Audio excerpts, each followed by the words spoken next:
Bien, hola, buena tarde compañeros. Bueno, en esta ocasión vamos a llevar a cabo nuestra sesión de esta semana que tiene que ver con el tema del poder, el poder político. Bueno, para ser sincero, es necesario poder abocarme a lo que dos grandes teóricos especifican del poder o cómo vislumbran el poder. En este caso, tendré que hacer o recordar la visión de Aristóteles. También podemos hablar acerca de la visión de Platón, podemos hablar acerca de la visión de Thomas Hobbes, incluso podemos hablar acerca de la concepción del poder vista desde la perspectiva de Jean-Jacques Rousseau en el libro del contrato social. Es decir, existen diferentes teóricos que nos hablan acerca del poder político y cómo tiene que instrumentarse este, aunque también tenemos los ejemplos actuales, ¿no? De cómo se ha ocupado el poder político desde una visión nacional, pero también si quieren la podemos abordar en un sistema supranacional, ¿no? Es decir, a nivel internacional en en ese sentido. Por otro lado, eh, es importante recordar lo siguiente. Para hablar acerca del poder, primero tenemos que conceptualizarlo desde una perspectiva de teoría del Estado, o bien desde la perspectiva incluso de la instrumentalización del poder o de las formas incluso de administración de gobierno, es decir, hay muchas formas. Pero creo que la más acertada es tratándole de dar un enfoque a la teoría de Estado con la política de Aristóteles. Y principalmente voy a hacer referencia al libro de El Príncipe, y por otro lado, a lo mejor llego a ocupar el libro de Platón, que bueno, tienen una distinta discrepancia en ese sentido. Bueno, perdón, me equivoqué. Aristóteles habla acerca de la democracia en el libro de la política y Maquiavelo habla acerca de el poder como tal en el libro del príncipe. Son dos teóricos, pero bueno, fíjense, ahí podemos ocupar todavía la teoría maquiavélica en este momento. Entonces, trataré de comenzar, me parece, con lo más básico, que es Aristóteles. Aristóteles en el libro de la política habla acerca y hace una crítica precisamente a las diferentes formas de gobierno que él logra conceptualizar cuando él se encuentra pues viviendo en vida, ¿no? Y él hace una crítica a los seis sistemas, básicamente a los seis sistemas que él logra establecer, que logra ver incluso, y logra también visualizar cómo es que ellos forman un gobierno, pero también se desintegran. Y entonces lo que hace Aristóteles es puntualizar los aciertos, pero también los desaciertos de estas formas de gobierno y establece y propone una nueva. Dentro de estas seis o estos seis modelos que de alguna manera él critica, son básicamente el tema de la aristocracia, el tema de la oligarquía, el tema de la democracia, y aquí haré un paréntesis, democracia y aristocracia son distintas, ahorita voy a decir en qué consisten. Habla acerca de la tiranía, habla acerca de la demagogia, y habla acerca de la plutocracia, es decir, diferentes formas en las que él logra conceptualizar el poder en los diferentes reinados o países que para aquel momento existían en la época de Platón. Y bueno, él logra dividir cuáles son las formas puras e impuras de ejercer o de poder administrar un Estado, y ahí es donde parte básicamente el para qué se ocupa y en qué consiste el poder político. Entonces, nos podamos dar cuenta que en la concepción o en la crítica que hace Aristóteles en el libro de la política, es, entre otras cosas, tratar de sacar una forma de gobierno, ¿no? La que para él es la más adecuada. Hoy en día creo que es la que más se ocupa en los diferentes países a nivel global, aunque no es la única, porque he de decir que no todos los países son democráticos. Por ejemplo, hay quienes son monárquicos parlamentarios. Por ejemplo, Inglaterra sigue siendo una monarquía parlamentaria, todavía hay reinados, bueno, en fin, en algunos países incluso todavía existen dictaduras, y a pesar de que estamos en el pleno siglo XXI, lo cierto es que no todos gobiernan igual, o sea, no todos gobiernan igual. hay una denostada, pues sí, en realidad hay una muy marcada diferencia entre los diferentes sistemas de gobierno. Y bueno, para empezar a hablar acerca de la aristocracia, este punto principalmente, o esta forma de gobierno, es la que establece Platón en el libro de la República. Y en términos prácticos, para no irme muy profundo a lo que establece Platón, él logra establecer el gobierno de los mejores. En eso consiste la aristocracia, que gobiernen los mejores, pero gobiernen para todos. Eso es una de las cosas fundamentales e interesantes de la forma de gobierno que tiene, pues que tiene en este momento Platón. Y él logra clasificar cómo logras tener o cómo se logra obtener o cómo se logra clasificar como una persona apta para poder ostentar el poder, ese poder político que de alguna manera tiene la facultad de administrar un estado por completo. Entonces, él, pues, lo que hace es básicamente establecer primeramente dos tipos de educación. Es lo primero que logra establecer Platón. Y la primera educación tiene que ver con las artes, ¿no? Esta educación es la que todo ciudadano griego llega a tener en algún momento, ¿no? El tema de las artes, la escultura, la pintura, vamos, la cuestión de las artes plásticas, el teatro, por ejemplo, la literatura, era una especie de arte que para él, pues todos los griegos llegaban a tener. Y de alguna manera, pues todos estaban instruidos en base a ese sistema. Pero decía también que aquellos que quisieran ostentar el poder político no tenían que conformarse con la educación general, sino que por otro lado, era necesario, de alguna manera, el poder establecer otro tipo de educación que sí va a ocupar un gobernante. Entonces, ahí, para la época, entran, por ejemplo, las matemáticas, entra la física, entra la alquimia, estas ciencias que de alguna manera, pues resultan ser más complejas que la simple lógica. Y aquí haré un paréntesis. No estoy diciendo que la lógica sea muy fácil de ocupar, porque no lo es, incluso para los que tengan algo de conocimiento en literatura o filosofía, sabrán que es muy complejo hablar acerca del tema de la lógica o incluso hablar de las artes plásticas. Hay una conceptualización un poco más dogmática cuando se estudia este tipo de ciencias, pero bueno, obviamente para la época no se tenía esa concepción de las cosas, ¿no? Tenían una concepción completamente diferente y dentro de esa concepción ellos manifestaban que, por ejemplo, era más problemático el saber usar matemáticas, ¿no? O saber ocupar el tema de la física o la arquitectura, que bueno, ocupar la literatura. Para ellos era así, no estoy diciendo que así sea en estos momentos. A mí me parece que cada una de las ciencias tiene una complejidad distinta, pero para aquellos, o como lo explica Platón en el libro, así lo conceptualiza, ¿no? Para ellos sí había una marcada situación, ¿no? Hablar en el tema de las ciencias exactas, ¿no? La física, la matemática. Tal vez el tema de la alquimia ahí variaba un poco, pero pues para ellos pues era muy osado. Ustedes sabrán que el oscurantismo y todo ese tipo de cosas que hoy a lo mejor para aquellos que son no creyentes o ateos puede resultar a lo mejor algo pues sin importancia, o incluso sin mucha, pues sin mucha complejidad. He de decir que de alguna forma para ellos no era así, sino que ellos sí tenían una muy marcada idea de las cosas.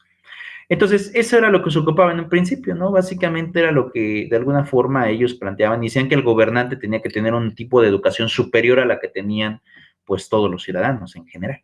Pero no bastaba con solo ver eso, ¿no? No bastaba con solamente tener otro tipo de educación. Platón conceptualizaba también el tener el uso de la razón. Y fíjense que era algo muy interesante lo que marcaba Platón, porque Platón decía que el uso de la razón no necesariamente iba acompañado con la educación. Y creo que eso hoy se cumple perfectamente, porque Platón conceptualizaba que para poder ser un ser razonable, tienes que cumplir ciertos requisitos. Y es razonable aquel que cumpla con los tres al mismo tiempo. Porque si cumples con dos y te falta uno, no eres razonable. Si cumples con uno y dos no eres razonable. Es decir, él tenía una conceptualización mucho más amplia de las cosas y eso pues obviamente generaba un dogmatismo y una filosofía teórica bastante interesante desde mi punto de vista. Y les explico por qué. Porque Platón decía que el primer requisito de un gobernante es que fuera instruido. Eso era lo primero que tenía que tener, ¿no? En la aristocracia, porque pues si era el gobierno de los mejores, no podíamos tener a un ignorante en el poder, tenía que ser completamente instruido.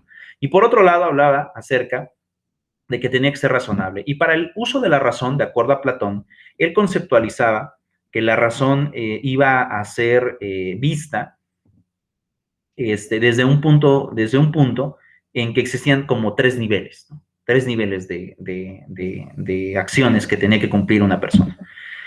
Y el primer nivel es algo muy interesante porque él habla y manifiesta que el primer nivel es que el ser razonable y el que quisiera ser gobernante tenía que manejar los instintos del cuerpo. Y bueno, ¿cuáles son los instintos del cuerpo? La gula, el sexo obviamente, y la ira.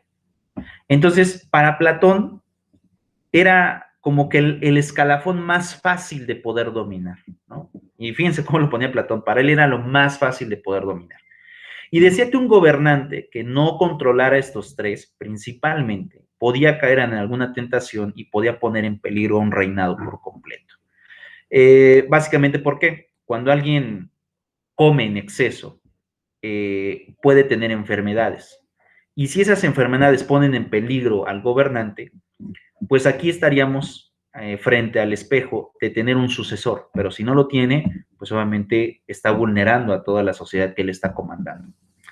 El sexo, porque decía que un gobernante a la hora de tomar decisiones tiene que ser muy frío y que dentro de esta frialdad no puede interferir ningún tipo de pensamiento o raciocinio a la decisión que estructuralmente genera un gobernante.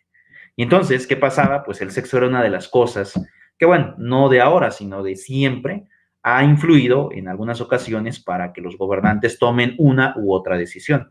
Es por todos conocido que, pues bueno, algunos gobernantes se les ha corrompido, se les ha sometido a través precisamente de utilizar este tipo de artimañas a favor de otro reinado, ¿no? Ya sea que te den mujeres, ¿no? O en el caso de las mujeres les den hombres, muchas cosas. Pero bueno, él decía, Platón, habría que tener un completo dominio en el instinto para no caer en esas provocaciones o en esas tentaciones que hicieran que posteriormente, como una consecuencia, vulneraran a toda una nación, ¿no? Y hablaba acerca también de la ira. Pues en pocas palabras, nadie toma una decisión objetiva cuando estás enojado. Entonces, cuando estás enojado, puedes decir, maldecir y decir probablemente tontería y media, ¿no? O bien falsedades, puedes crear realidades que no existen por este estado de euforia mental en donde pues no estás pensando con claridad, simplemente piensas con la reacción del enojo, con la reacción del impulso, y eso te hace perder objetividad. Y decía Platón que cuando esto pasa, pues también el gobernante no está apto para poder gobernar. Tiene que ser muy ecuánime, muy centrado y tener perfecto dominio en los instintos del cuerpo.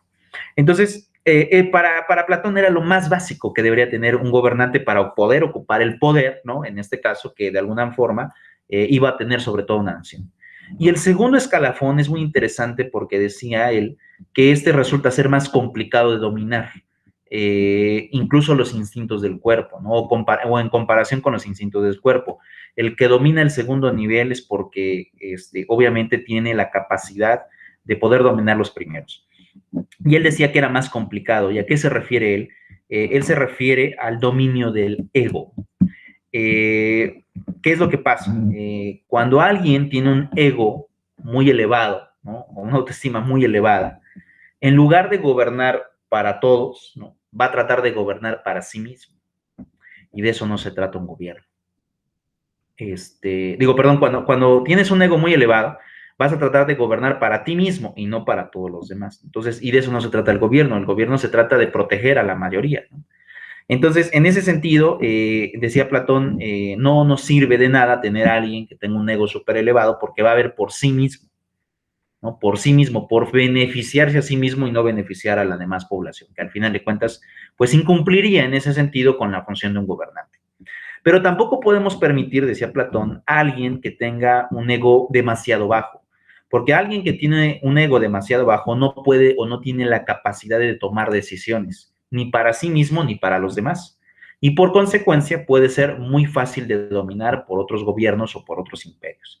Entonces decía, no nos sirve alguien con un ego elevado, no nos sirve alguien con un ego muy bajo, decía, tiene que ser un ego equilibrado, porque en el equilibrio, de acuerdo a como lo conceptualizaba Platón, en el equilibrio es donde se encuentra en realidad la objetividad, porque piensas por ti, por los tuyos, pero también por todos los demás que en este momento estás representando.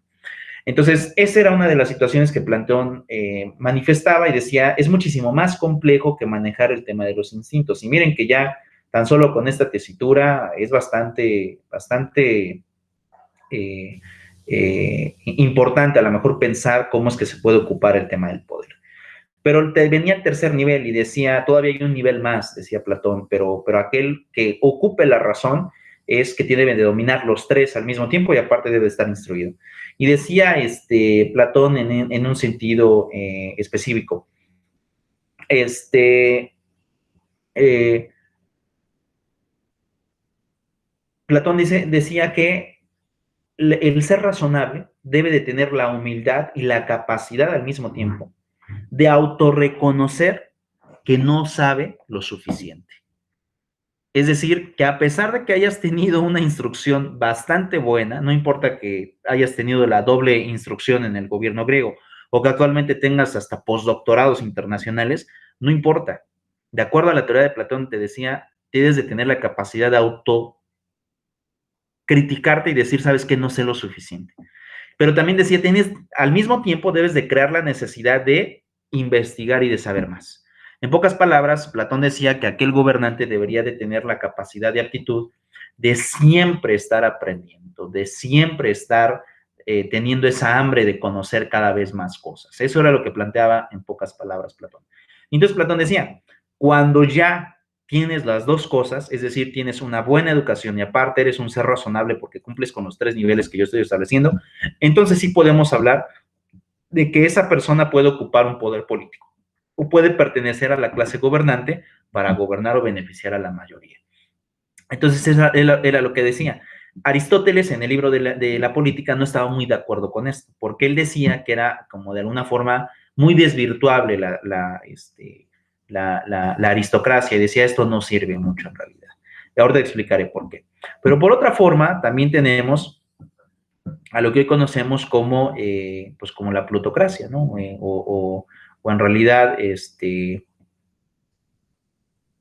tema del gobierno de unos cuantos, ¿no? Para las mayorías. Y fíjense que esta es una parte muy, muy bonita porque en esta fórmula se establece que simplemente un grupo acumulado de poder, obviamente muy cerrado, es el que iba a poder gobernar para la mayoría de los demás. Sin embargo,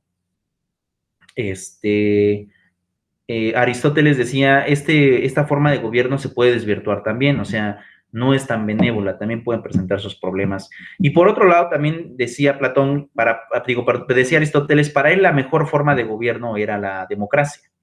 Y dentro de la democracia, pues también es complejo hablar, porque podemos hablar de democracias directas o de democracias representativas. La democracia directa es aquella en donde, pues por el número tan pequeño de participantes, se puede elegir a un gobernante, no importando que no tenga educación. En la democracia no sirve de nada o no es importante ni relevante que una persona tenga educación. Lo único que es relevante es que la mayoría de las personas lo aprueben. Y eso es básicamente en lo que consiste la democracia. Por eso hay una gran diferencia entre la plutocracia o, por ejemplo, la aristocracia comparado con la democracia, ¿no? Porque de alguna manera, pues no es tan benévola. Y, pues, ¿qué otra diferencia tenía? Pues, bueno, decía Aristóteles, él planteaba la teoría pura de la democracia o la democracia pura, que era básicamente cumplir en que cada ser humano debería de comprender que estando en el poder político, no iba a ser para ser o por beneficiarse para sí mismo, sino que por el contrario, era para beneficiar a las mayorías, ¿no? Lo cual, si lo comparas hoy en día con lo que pasa en las democracias, pues resulta difícil de creer, ¿no? Porque hoy la mayoría de personas que llegan al poder, lo primero que quieren estar, en este caso, estableciendo es, entre otras cosas, pues el beneficio propio. Y decía Aristóteles, esto no es posible dentro de los sistemas democráticos, porque se debe de autorreconocer que está ahí por los demás y debe de realizar acciones por los demás. Pero también decía que estas tres formas de gobierno eran las tres formas puras, pero manifestaba, sin embargo, es muy fácil que se lleguen a corromper en el sistema, pues en el sistema de gobierno o conforme se vaya dando la transición. Es muy fácil que se llegue a romper pues en ese sentido. Y vean, aquí quiero establecer una especie de gráfica para que me logre explicar un poco mejor de cómo lo concebía pues cómo lo concebía Aristóteles. Entonces, fíjense bien lo que hacía Aristóteles. Aristóteles ponía una línea en medio, muy fácil, y de este lado ponía esta parte, ¿no? De las formas puras de gobierno. Y por otro lado teníamos las formas impuras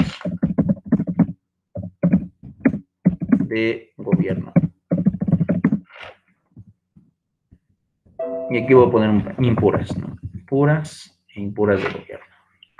¿Qué es lo que pasaba? Pues bueno, para Aristóteles, las formas puras, ¿no? Las mejores formas, de acuerdo a lo que él concebía, era la aristocracia. Tenía también a la plutocracia y al final tenía la democracia. Pero decía Platón, ¿por qué formas impuras? Porque la aristocracia, decía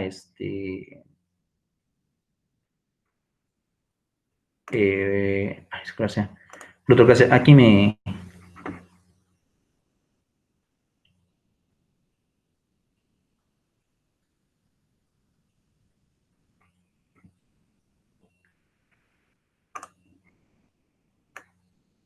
Aquí lo voy a borrar, permítanme tantito.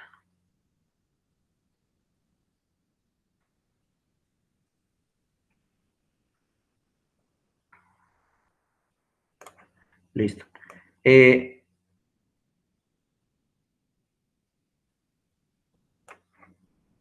mejor representado por la monarquía.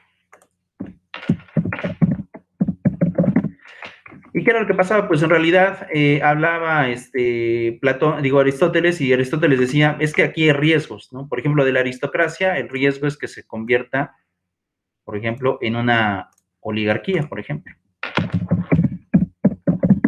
¿No? Es decir, que se convierta en un gobierno de unos cuantos para sí mismos. La monarquía era muy fácil que cayera en tiranía, por ejemplo. En el caso de la democracia, decía, era muy fácil que caiga en la demagogia. ¿Y cuál es la diferencia entre estos, no? En ese sentido, pues bueno, la gran diferencia es que, decía, todos empiezan por un sistema puro y se convierten en un impuro. La oligarquía, entre otras cosas, ¿no? Aquí lo vamos a poner para que lo tengamos claro. La oligarquía es el gobierno de unos cuantos para sí mismos. Eso es la oligarquía.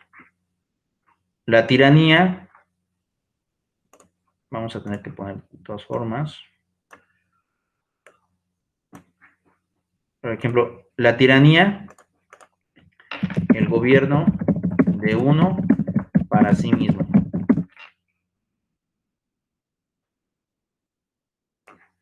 Y la demagogia, utilizar al pueblo mintiéndoles. ¿Y qué es lo que pasa en este lado contrario? Pues estas eran las formas puras, ¿no? La aristocracia es el gobierno de unos cuantos para todos.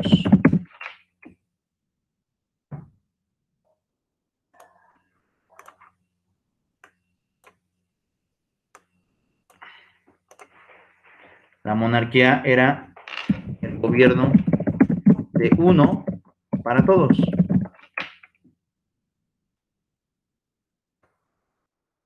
Y la democracia era el gobierno de todos para todos.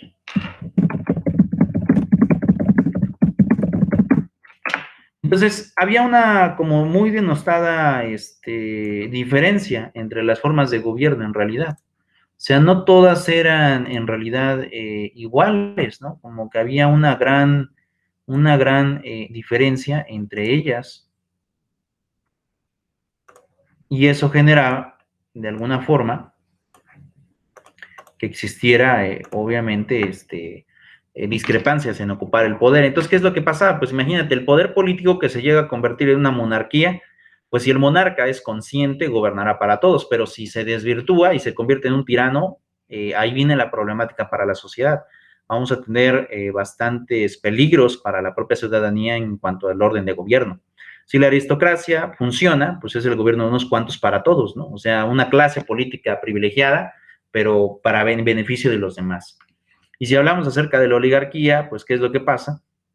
Pues ahí cambia, porque la oligarquía pues, es el gobierno de unos cuantos para sí mismos, ¿no? Para el beneficio propio, que creo que en este caso es lo que más hemos tenido, el tema de la oligarquía. Después tenemos el gobierno de todos para todos, que eso también pues es el tema de las democracias, en que dentro del propio pueblo surja o salga o se elija a un gobernante, y por el otro lado pues la demagogia, en donde se ocupa el poder para pues obviamente mentirles a los ciudadanos y sacar también beneficios propios para los gobernantes. Entonces, dentro de estas situaciones era lo que teníamos, ¿no? Era lo que normalmente se ocupaba y lo que pues normalmente tampoco se quería, porque lo que obviamente íbamos a tratar de generar en los diferentes sistemas de gobierno, de acuerdo a Aristóteles y en la crítica que hace, es que pues, el gobierno debe de ser o se debe de ocupar para los demás. Sin embargo, en realidad, el gobierno en realidad en muchas ocasiones no se ocupa para los demás, ¿no? He de decir esto porque en el caso mexicano hemos visto muchos ejemplos de que a veces el poder se ocupa para beneficio propio. Y bueno, entre otras cosas, este poder ha hecho de alguna manera que se vuelvan, en lugar de mantener una forma de gobierno, por ejemplo en el caso de nosotros, democracias, se hayan ocupado para favorecerse a sí mismo. Y entre ellos podemos hablar a muchos, ¿no? Habrá quien me cite a Santana, habrá quien me cite, por ejemplo, al presidente Porfirio Díaz. Ahora incluso se sabe que, por ejemplo, el presidente Benito Juárez también ocupó el poder para beneficio propio, en algunas cosas. Es decir, no es exento nadie, no está exento nadie de caer en este tipo de figuras. Y era precisamente lo que manifestaba pues Aristóteles en su obra de la política, y él manifestaba, es que al final de cuentas, aunque nosotros establezcamos como formas puras, siempre va a haber un peligro allí, siempre va a haber algo que implique forzosamente que exista un mal pues razonado, una complicación, vamos, un peligro inminente que genere ante todo pues un razonamiento pues bastante locuaz. Ahora, ¿qué es lo que pasa en el caso mexicano? En el caso mexicano yo creo que el símbolo de poder más marcado en la época y lo que ha corrompido el sistema mexicano, pues es precisamente el tema de las democracias, cómo se han roto las democracias a nivel gubernamental, por lo menos en el caso mexicano. Y por otro lado, pues hemos tenido vaivenes entre gobernantes, tanto monárquicos como tiranos, ¿no? Recordaremos aquí la matanza del 68, en el caso de el presidente Gustavo Díaz Ordaz, que a pesar de que pues podía ocupar a la fuerza, nunca debió de haber llegado a esos niveles, ¿no? Porque, bueno, podía ocupar la fuerza, pero no al grado de poder obviamente matar a los estudiantes, o por ejemplo en la época del maximato, de lo que hoy conocemos como el gobierno del presidente Plutarco Elías Calles, que incluso fue exiliado por el gobierno de Lázaro Cárdenas, porque él, a pesar de que ya no era presidente de la República, seguía todavía manejando temas políticos importantes y amenazaba al propio gobierno. O podemos hablar, por ejemplo, en la época de Santana, donde incluso se llegó al exceso de poder cobrar impuestos hasta por tener perros, ¿no? Imagínate, por tener perros se podía cobrar un impuesto. Y yo creo que para ejemplificar mejor esto en el caso mexicano, habría que poner algunos ejemplos en concreto, ¿no? Y valdría la pena ir a, por ejemplo, a las biografías de los grandes héroes mexicanos que de alguna forma nos dieron una perspectiva de lo que no se tenía que hacer y de lo que sí se tenía que hacer en un sistema gubernamental. Entonces vamos a verlos, resultan bastante interesantes y regresamos.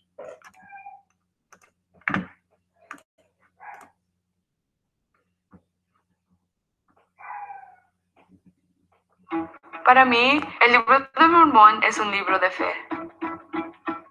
Mi experiencia con el libro de Mormón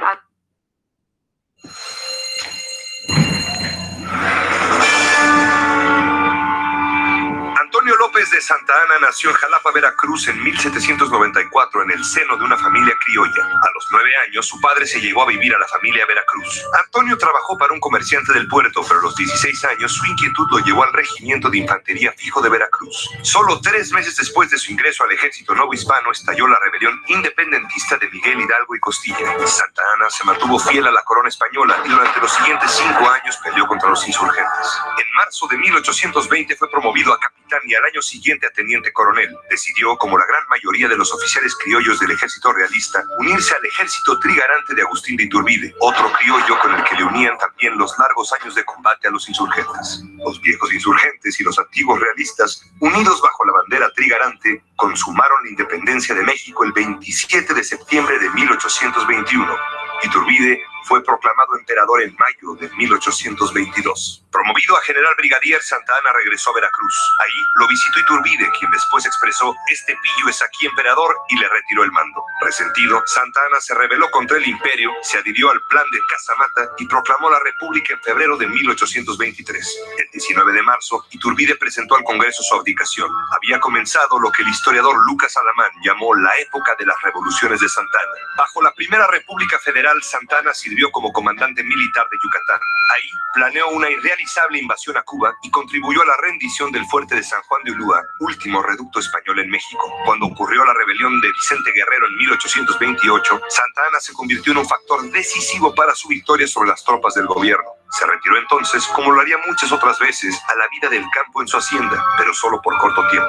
En 1829 acudió a combatir la invasión de Reconquista española en Tampico y con intrepidez alcanzó el triunfo. Se convirtió así en el hombre más popular de México, aclamado por poetas y recibido apoteósicamente en cada ciudad. En 1833, Santa Anna fue electo por primera vez presidente de la República. A lo largo de los siguientes 20 años ocupó 11 veces ese cargo, aunque de manera tan intermitente que quizá no significaron más de 6 años de manera continua. Santa Anna ambicionaba la gloria, pero no el poder. El gobernar lo fastidiaba, lo aburría y quizás hasta lo asustaba. Así, en 1833, dejó el poder prácticamente en manos de su vicepresidente Valentín Gómez Farías, que emprendió la primera reforma liberal. Santa Anna dejaba ser, observaba y medía la reacción de la sociedad. Cuando comenzaron las rebeliones, Santa Anna destituyó a Gómez Farías, desconoció al Congreso, modificó el rumbo del gobierno y estableció el centralismo, retirando facultades a los estados. En 1836, los colonos del territorio de Texas se rebelaron contra la Constitución centralista y proclamaron su independencia. Santa Anna salió del retiro, levantó un ejército de 6,000 hombres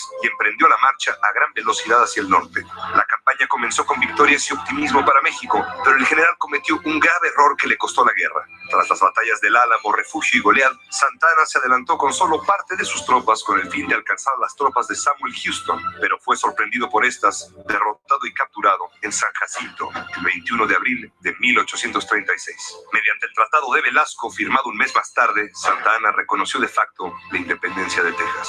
Liberado 7 meses después, Santa Anna regresó a Veracruz con su prestigio muy dañado. Pero la intervención armada de Francia en 1838 le brindó la oportunidad esperada para congraciarse con los mexicanos y aspirar nuevamente a la gloria. Con gran valor, Santa Anna acudió a la defensa del puerto poniéndose al frente de la línea de combate. Herido en una pierna que le fue amputada, recuperó su fama y sedujo otra vez a los mexicanos. Regresó a la presidencia en 1839 para retirarse y regresar en 41 y nuevamente en 44. En este último año falleció su esposa y 40 días después contrajo matrimonio con doña Dolores Tosta. En 46, sin embargo, la anexión de Texas a Estados Unidos y sobre todo las reclamaciones territoriales del nuevo Estado de la Unión desembocaron en la Guerra de México contra el país vecino. El presidente Valentín Gómez Farías llamó de su exilio a Santa Anna para que se pusiera al frente de los esfuerzos nacionales. En marzo de 47 se convirtió nuevamente en presidente. En la campaña casi logró derrotar al general Taylor en la batalla de la Angostura, pero perdió los encuentros de Buenavista y Cerro Gordo frente a los estadounidenses. Regresó entonces al centro del país para defender la capital, pero su estrategia resultó desastrosa frente a la aplastante fuerza enemiga. El 16 de septiembre de 1847, la bandera de las barras y estrellas fue enarbolada en el Palacio Nacional. Unos meses después, el Tratado de Guadalupe Hidalgo puso fin a la guerra, pero a costa de la cesión de más de la mitad del territorio mexicano. Santa Anna huyó por territorio mexicano sin rendirse y luego partió nuevamente al exilio, esta vez en Colombia. Pero en 1853 fue llamado de nueva cuenta a ocupar la presidencia de México. Era, para muchos, el único hombre capaz de gobernar al país y sacarlo de la anarquía en la que se encontraba. Al principio, Santa Anna contó con la guía de Lucas Alamán, pero al morir este político conservador, su gobierno perdió mesura y fue derivando hacia una franca dictadura, incluso con algunos rasgos monárquicos. Santa Anna se hizo llamar Su Alteza Serenísima y reinstauró la Orden de Guadalupe. A fines de 53, el presidente aceptó la firma del Tratado de la Mesilla, por el que México perdió un pedazo más de territorio a cambio de una indemnización. En 54, una rebelión liberal encabezada por el antiguo insurgente Juan Álvarez proclamó el Plan de Ayutla y desconoció a Santa Anna. Ante el avance de los sublevados, el presidente renunció a su cargo y salió otra vez hacia Colombia. Durante 10 años, el jalapeño estuvo fuera de México y solo intentó volver ante la invasión del ejército francés de Napoleón III a México. Los franceses, sin embargo, le impidieron desembarcar y Santa Anna tuvo que partir hacia las Bahamas. En 67, finalmente llegó a Veracruz. Ahí se le sometió a un consejo de guerra que lo sentenció al destierro, por lo que partió a La Habana.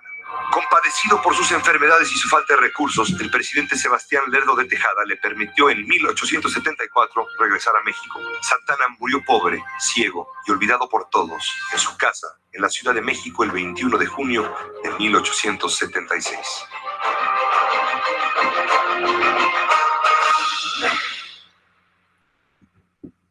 ¿Qué es lo que pasa en el caso de Santa Anna? Llegaron precisamente a los excesos, a esos excesos que pues, criticaba en un momento Aristóteles, ¿no? Es decir, es uno de los ejemplos de lo que, de alguna forma, no en todas sus decisiones, porque obviamente no todo lo hizo mal, ¿no? Esa es una realidad también.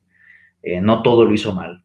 Pero hubo decisiones que sí afectaron al sistema mexicano y que de alguna forma generaron pues prácticamente ciertos grupos o ciertos bloques tiranos, ¿no? Si bien es cierto que peleó para poder regresar a Texas, después a Nuevo México y toda esta zona fronteriza que posteriormente se perdió, lo cierto es que también él en el poder causó excesos, ¿no? Esos excesos que de alguna manera pues la ciudadanía no permitió. Lo cierto es que él llegó a gobernar en base a la Constitución de 1836, y esta Constitución de 1836 facultaba a dos poderes principalmente. He de recordar que la Constitución del 1836, no tenía 3 poderes como ahora los tenemos, tenía 4. Era el Poder Ejecutivo, el Poder Legislativo, el Poder Judicial y el Supremo Poder Conservador. Y recuerden que el presidente de la República, en la Constitución del 36, tenía pues facultades, obviamente, que generaban mucha discusión, puesto que podía incluso suprimir, sustituir, anular y destituir al Poder Judicial y al Poder Legislativo. Y en algunas decisiones que de alguna manera no llegaran a tener encuentros o diferencias, el Supremo Poder Conservador podía también destituir a los anteriores, más el tema del presidente de la República. O sea, era como un poder sobre el poder, ¿no? Entonces, había pues en realidad como mucha complicación en la forma de gobierno del país en aquel momento. Sin embargo, pues la Constitución por eso fue conocida por una Constitución centralista, o bien la llamada conocida de las 7 leyes, porque pues lo que principalmente quería era concentrar el poder en una sola figura, en específico el presidente de la República, y en ausencia de en el Supremo Poder Conservador. Y es por eso que Santa Anna llega a caer en esos excesos, porque la ley de aquel momento le permitía llegar a ese tipo de excesos, que bueno, hoy en día yo creo que la mayoría de todos ustedes, pues vería mal, ¿no? Pero no fue el único, y bueno, en realidad, ¿qué fue lo que pasó? Pues después tuvimos la época del porfiriato, ¿no? Yo sé que muchos de ustedes a lo mejor dirán, bueno, es que también hubo Benito Juárez en el principio, ¿no? O incluso el propio Maximiliano, porque se quiera o no, también fue presidente de México, y ya si fue legítimo o no, bueno, ahí a lo mejor sí podemos entrar en debate, pero lo cierto es que sí tomó como tal un poder de esta naturaleza, formando el Imperio Mexicano, ¿no? Nosotros sí hemos tenido 2 imperios en realidad. El primer imperio lo tuvimos con Iturbide, después de declarar y de firmar el Acta de Independencia, y el segundo imperio que tuvimos fue el imperio de Maximiliano, este imperio que logró generar pues muchas controversias y también complicaciones de distinta naturaleza. Pero bueno, yo creo que la más viable es hablar acerca del porfiriato, ¿no? Este porfiriato que llegó en contra del gobierno juarista y para, pues obviamente, cambiar la política del país, porque, pues bueno, es una realidad, el país, el México que teníamos en el siglo XIX no se compara con el que hoy en día tenemos, ¿no? A pesar de que hoy tenemos niveles de pobreza fuertes, más o menos el 55% de la población vive en pobreza, más de la mitad de la población vive en pobreza. En aquellos años, la pobreza no era concebida como hoy la tenemos, ¿no? Es decir, era una pobreza extrema generalizada. No he podido encontrar datos que corroboren esta situación en estadísticas o en porcentajes.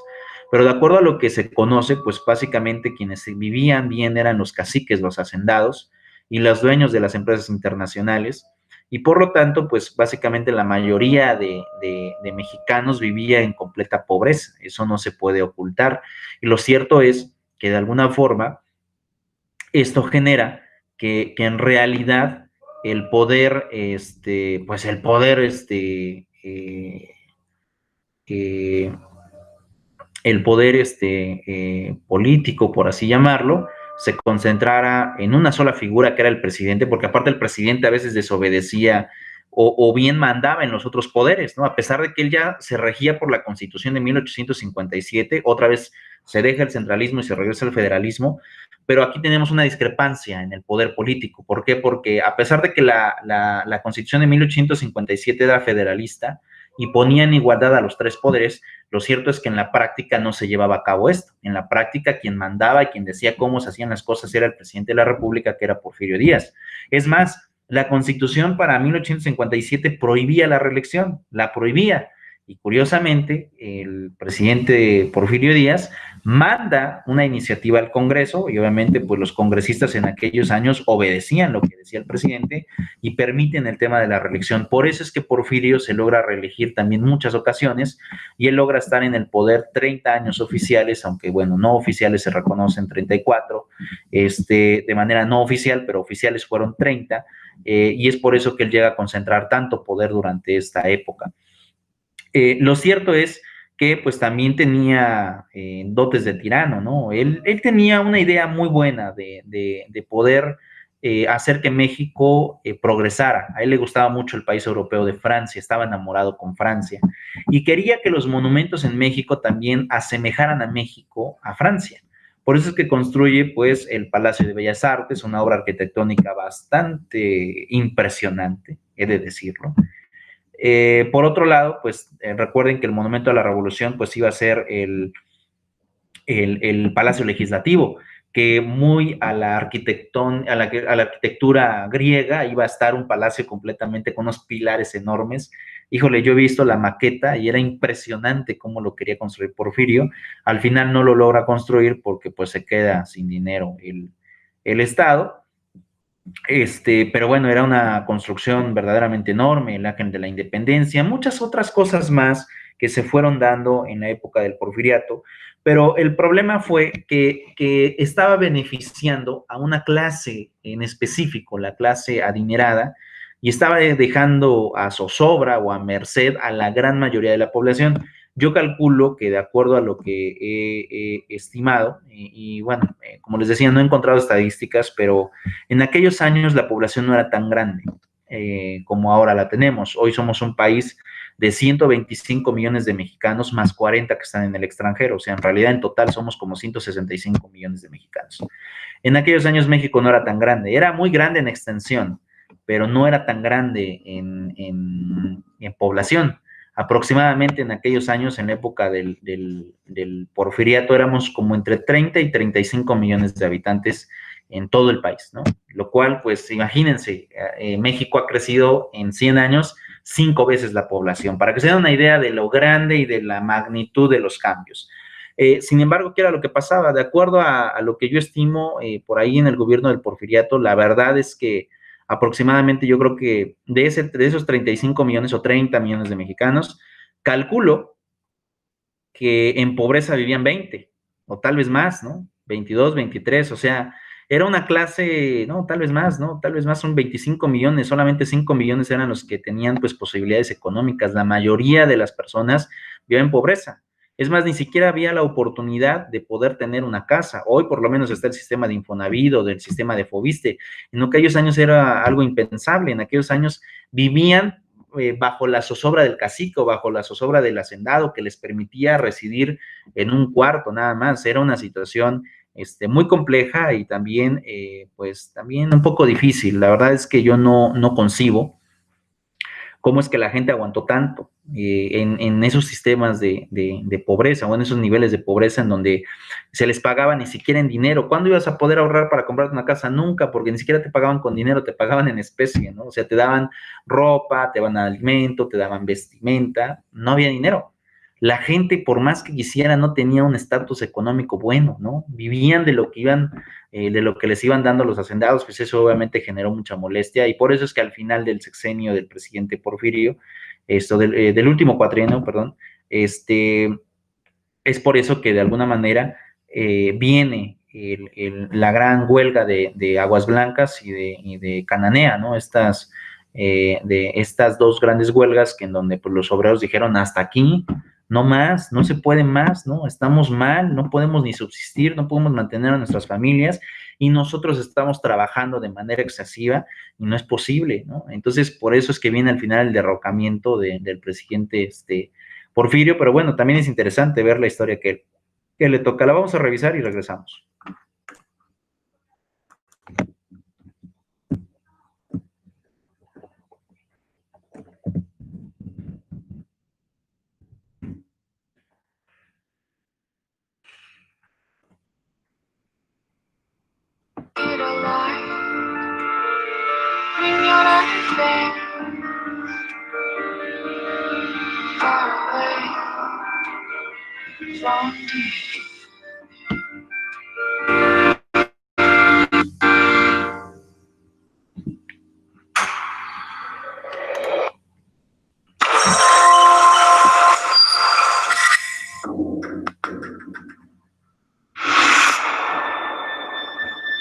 Porfirio Díaz nació en Oaxaca el 15 de septiembre de 1830. Con apenas 3 años perdió a su padre en una epidemia de cólera. Muy joven se hizo cargo de su familia.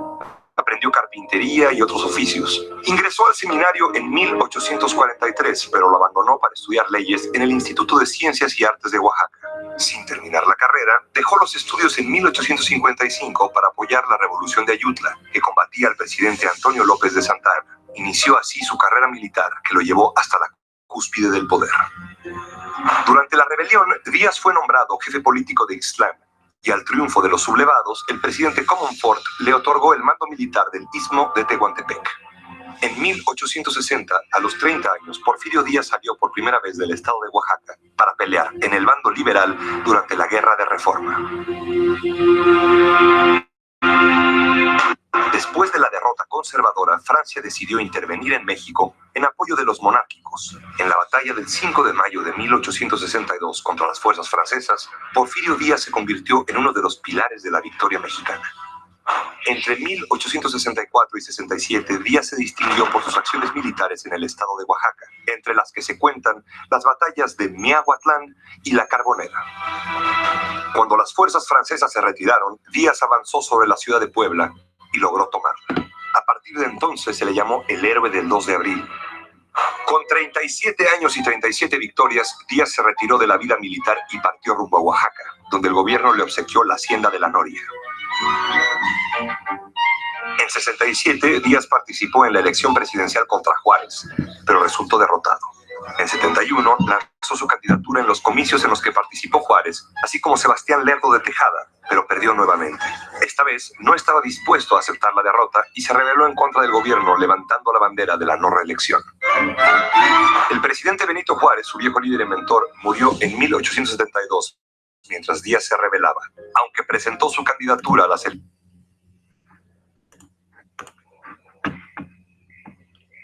No se compartió. Creo que hubo un error aquí. A ver, permítanme tantito. Listo. Elecciones de 72, Lerdo fue proclamado triunfador. Entonces, Díaz se retiró a Tlacotalpan, Veracruz, para dedicarse al cultivo de caña de azúcar. En 1876, cuando Lerdo se dispuso a reelegirse, Díaz ideó el plan de Tuxtepec y se rebeló para derrocar al gobierno. Consiguió la victoria y ocupó el poder como presidente provisional y después de las elecciones de 77 como presidente constitucional. Después de décadas de guerra y destrucción iniciados en 1810, los mexicanos de la época anhelaban la paz, el orden y el progreso, y por ello aceptaron el régimen de Díaz a costa de la libertad política.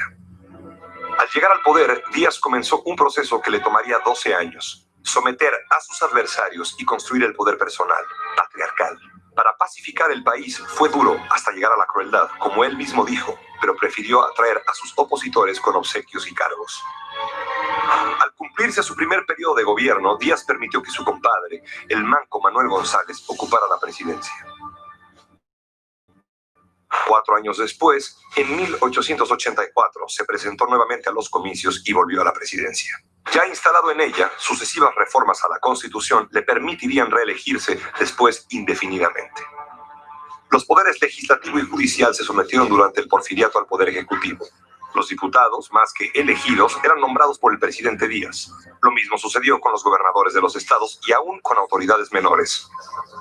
El periodismo, salvo notables excepciones, era complaciente con el presidente. Tras 2 años de marcado anticlericalismo durante los gobiernos de Juárez y Lerdo, bajo Porfirio Díaz hubo tolerancia hacia la Iglesia Católica.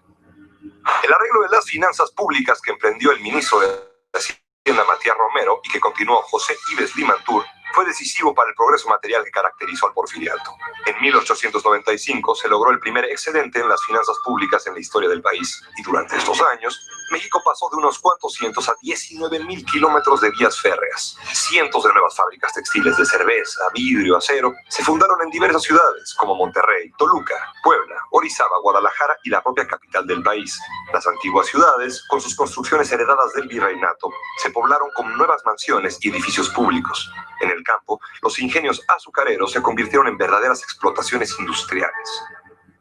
A pesar de los logros financieros y materiales, por entonces, 1 de cada 2 niños moría antes de cumplir el año de edad. El 80% de la población era analfabeta. La propiedad se hallaba concentrada en pocas manos y la desigualdad social era palpable.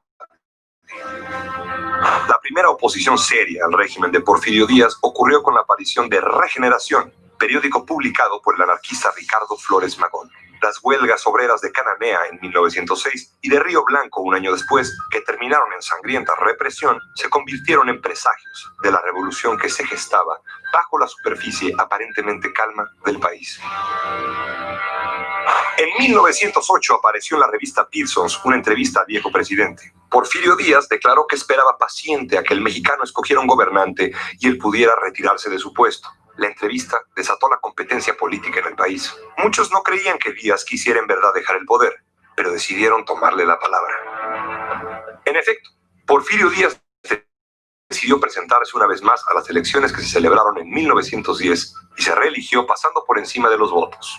El viejo dictador había decidido encabezar él mismo, a los 80 años y como presidente, los festejos por el centenario de la independencia de México que se habían venido preparando con todo lujo.